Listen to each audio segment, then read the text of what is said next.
Morning, guys, or I guess it's closer to afternoon at this point. Welcome to the vlog. I'm gonna call this one. Sorry, I've got something in my eye. I'm gonna call this one the art of the day job because I'm gonna be talking to you guys all about my day job. Basically, my day job is that I'm a sixth grade teacher. I teach English language arts and reading at my local middle school. And basically, there's an art to being an artist of any kind. For me, I'm an author. You might be a rapper or a singer, an actress, an artist.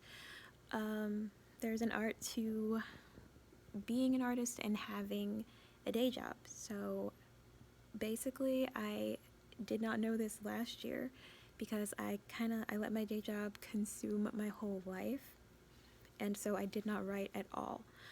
I didn't write a word last year until we went home for the thing that happened, the global health crisis that happened in 2019, 2020, still going on right now in 2021.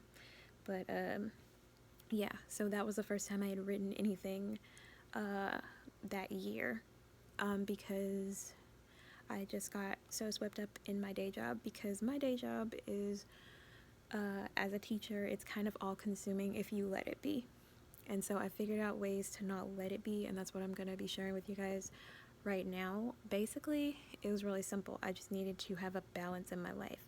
So while I'm up here, I only do school things here. So I went so far as to take Netflix off of my phone. I took Funimation off my phone. I took anything that could distract me from working off of my phone. And up here, I only work. So I only do school stuff here. I create lessons here. I create materials for lessons here. I grade everything here. I communicate with the kids here during email. I don't do that at home unless it's going to take like 2 seconds for me to respond to them. And when I'm at home, that's my time to do things that I want to do. So sleeping, writing, watching true crime shows on Investigation Discovery, watching Netflix. That's my time to do what I want to do at home. And so that's my writing time. And I've scheduled out in my day 2 hours a day every single weekday to write. And on the weekends, I can just write as much as I want or not write as much as I want. But basically, it was just about having a balance and having that time. And yeah, that would be my tip. Find the balance. Do work stuff at work, day job stuff at your day job, and writing time is your writing time. So that's my first tip, is find a balance. My second tip is find a day job that you at least like, if not love. I go back and forth with mine because it's rough, but for the most part I do like it. It's fine. I'll do it, as long as I need to do it. And what I mean by that is as long as it takes me to be able to make a full-time living from my writing, I will be doing my day job. So, and my third and final tip is to not be ashamed of having a day job. It doesn't make you a failure as an author or a singer or whatever you're doing. It doesn't make you a failure. You're using it to, support your lifestyle and be able to put your best into your craft. So before I had my day job, writing was stressful for me because I was trying to build it from the ground up and make it support me like that day. And it's just not realistic to do that. So now I have a way to support myself financially. And then writing is my fun thing that I eventually hope to make my full-time career.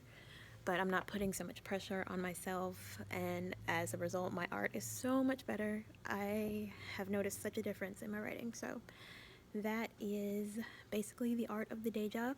You need balance. You need to find a day job that you like, if not love, and don't be ashamed of having a day job for however long you need to have one for. So real quickly, I thought I would show you guys what my students are working on this week.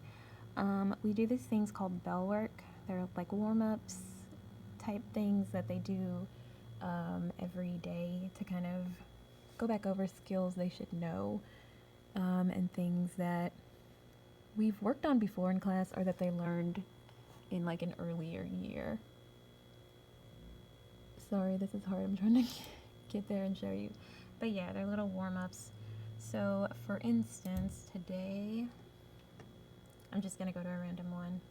See, I've got a lot of these. We do one every single day. But for instance, this one, they're supposed to put if or unless in the blank, whichever one fits.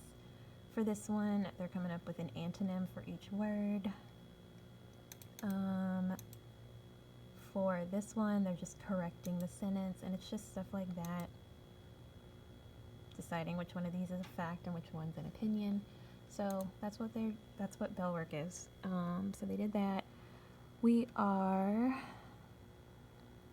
doing academic vocabulary flashcards. There are 50 of them. They should just fill in the definition of the word in their own words. So basically, if they have the flashcard, compare, what they write for the definition of compare should be something along the lines of looking at how two things are alike. We've got The Lightning Thief. This is our class novel that we're reading this year. I did it last year and it worked really well. Last year was my first year of teaching. It's going good this year, even with all the interruptions to our year. But these numbers you see, they have quiz questions for each one, for each chapter. We're doing 3 chapters this week. And then we are going over Helen Keller. We've got a couple reading assignments with that. And so we're going to read some of Helen Keller's story.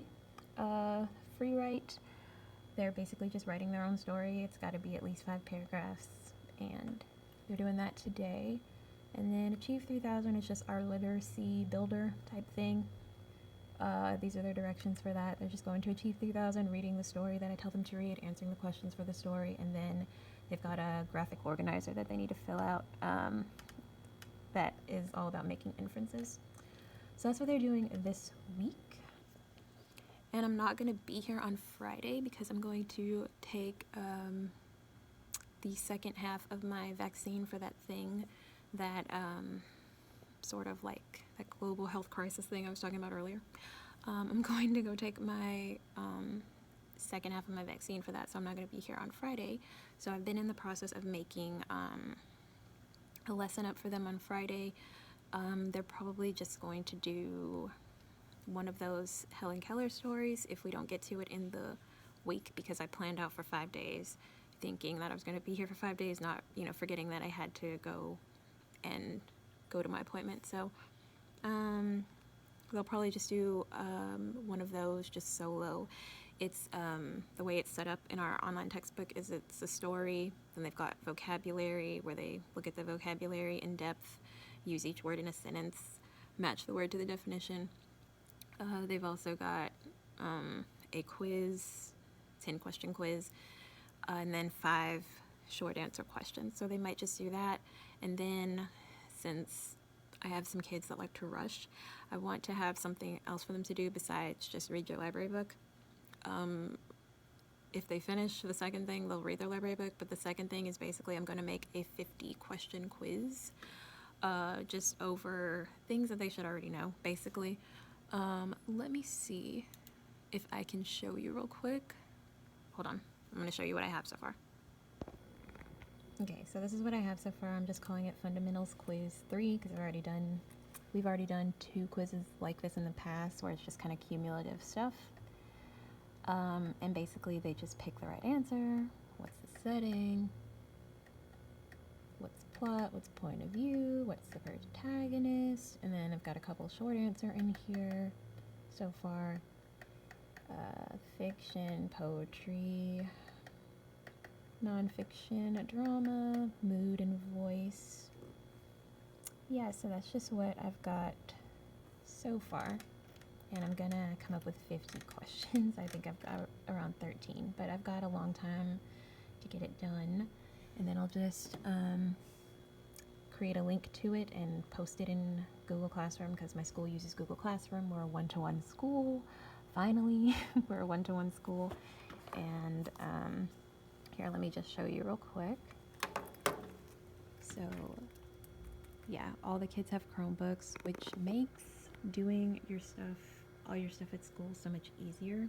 if you're a teacher and that's just your day job. And remember I mentioned earlier about doing work stuff at work and only at work. This makes it so much easier when they turn in things to be able to grade it at school quickly, and it makes assigning work super easy. And yeah, I'm so happy for this.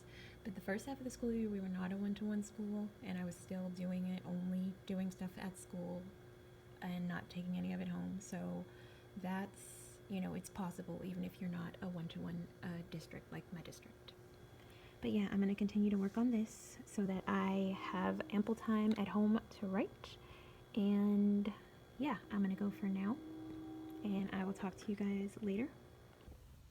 Hey guys, so I'm done with work. My mom just picked me up. I don't drive, by the way, just because of my albinism. It affects my eyesight. It makes it kind of risky for me to drive, so I don't. But I am currently in the parking lot of the dentist because my mom has a dentist appointment. So what I'm gonna do, instead of sitting here idle, I'm going to work on some writing. I actually have some Cornell notes paper here for any of the teachers out there or Avid people that are familiar with Avid. I've got some Cornell notes paper that I just stapled together, and I'm going to work on chapter 35 of Sparks and Shadows, the first book in my series that I'm working on. So I'm on chapter 35, nearing the end, and so I'm going to work on the first book. I'm going to just sit here and write so that the time isn't going to waste. And yeah, I'll just transfer it onto the computer later. But yeah, bouncing. Now that I'm done with work, done with the day job, I do no more work for the day job. I got everything done while I was up there. Even got some stuff situated for tomorrow. But yeah, I'm gonna go ahead and do a little bit of writing.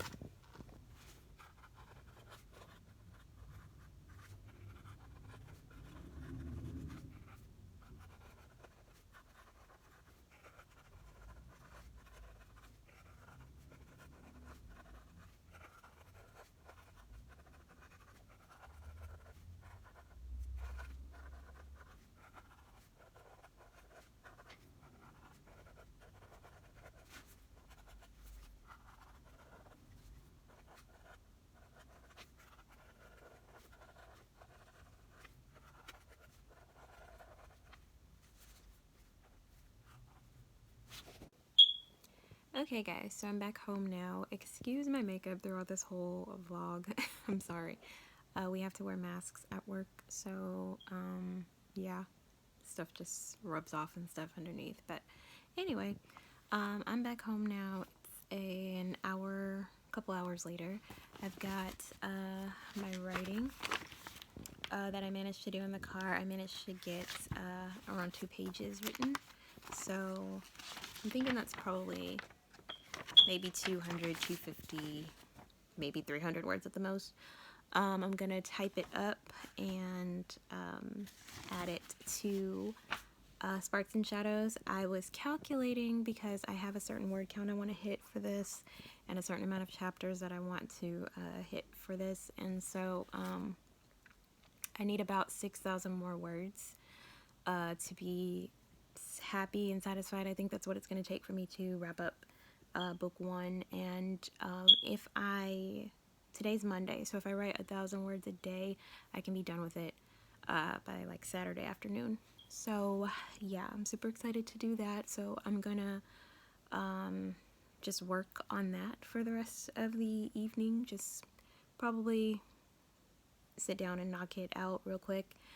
I'm gonna eat some dinner and just wind down and enjoy the rest of my evening. I just got Discovery Plus, so I'm gonna check that out and see what that has. But yeah, this is basically it. This is the art of the day job. It's how I use my day job to support my life right now while I'm waiting for my art to take off and be my full-time career. So this is how you do it. This is how I've been doing it for the past year. Well, since August when school started back, and how it's been working out for me. So yeah, I like this a lot better than not writing at all like I did last school year. I did not feel like myself at all, and I was just miserable. So now I have my art back in my life. I feel so much better, and yeah, hopefully one day, well, I know one day, I'm not even saying hopefully, because I know one day that my art is going to be my full-time career. But until then, nothing wrong with having a day job if you know how to do it correctly. And this is just the way that I found that it works the best. So thank you for watching. Don't forget to like this video. It helps out, helps more people see it. Don't forget to comment and subscribe. If no one has told you today, I love you. God bless you, and I'll see you in my next video. Bye.